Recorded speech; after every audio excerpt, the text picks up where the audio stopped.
تېر شي دا ویډیو به اټومیټک ته په خپله ریمو کړې په خپله به یې ډیلیټ کړې وایي پښتانه مه شرموئ موږ دوی پښتانه یو موږ دوی تاریخ لرو.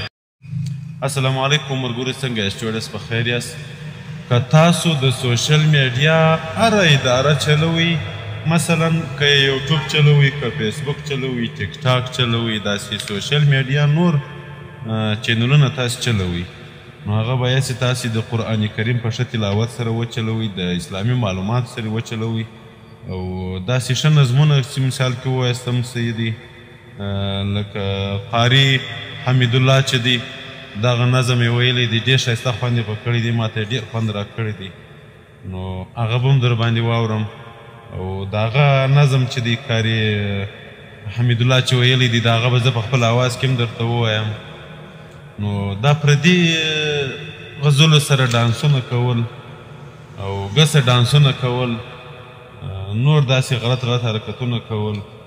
دا ښه خبره نه ده دا ډېر بد کار دی زموږ په پښتنو کې دا به بیخي بد کار دی چې تاسې داسې حرکتونه کوئ هغه د پښتنو رنګونه وربدوي او تاسو دا چمونه کوئ نو را روان نسل به ستاسې څه زده کړي تی باید چې دی چم وکړي چې را روان نسل ته هم وګوري صرف د یو څو لایکو دپاره دا کوم چمونه مه کوئ چې هغه ګسه د اسلام هم خلاف وي پښتونوالي هم هغه نه خوښوي او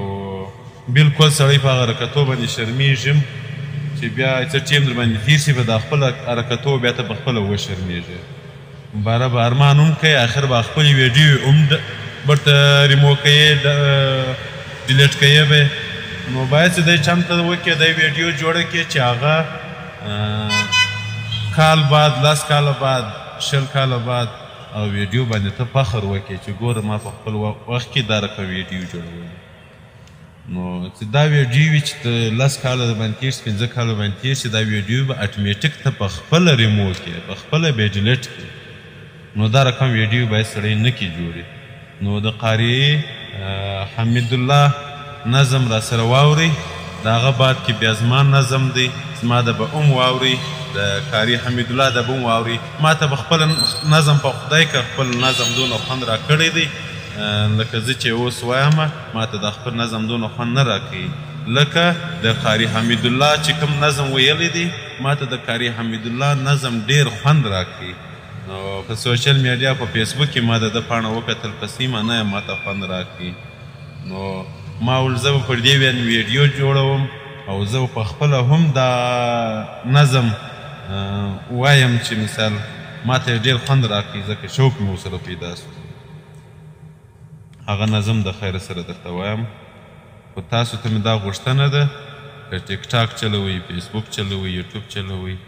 فالتو فالتو ویډیو مه جوړوئ د اسلام خلاف ویډیو مه جوړوئ د پښتونوالي خلاف ویډیو مه جوړوئ پښتانه مه شرموئ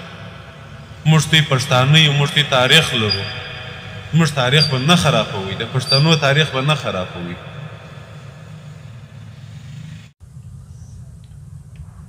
اوس به د قاري حمیدالله و نظم ته راسو د قاري حمیدالله نظم به واورو د هغه څه وروسته بیا زما نظم بیا زه درته وایم زما نظم ما ټایپ کړی دی د دې ویډیو پسې دستې زما نظم درته راځي پل پردي راته یو شوي دي تنها یم زما لویه ګناه دا ده چې ملایم خپل پردي راته یو شوي دي تنها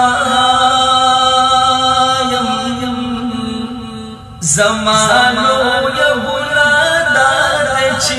ملایم دا د قاري حمیدالله نظم اوس ما د نظم واورئ خپل پردي راته یو شوي دي تنها یم زما لویه ګناه دا ده چې ملایم خپل پردي راته یو شوي دي تنها یم زما لویه ګناه دا ده چې ملایم زه د امن په کورونو کې نشوی زه د امن په کورونو کې نشوی په قرآن او په حدیثو پوشوي هر میدان لرا د حق یو صدایم زما لویه ګناه دادا چې ملایم خپل پردي راته یو شوي دي تنهایم زما لویه ګناه دادا چې ملایم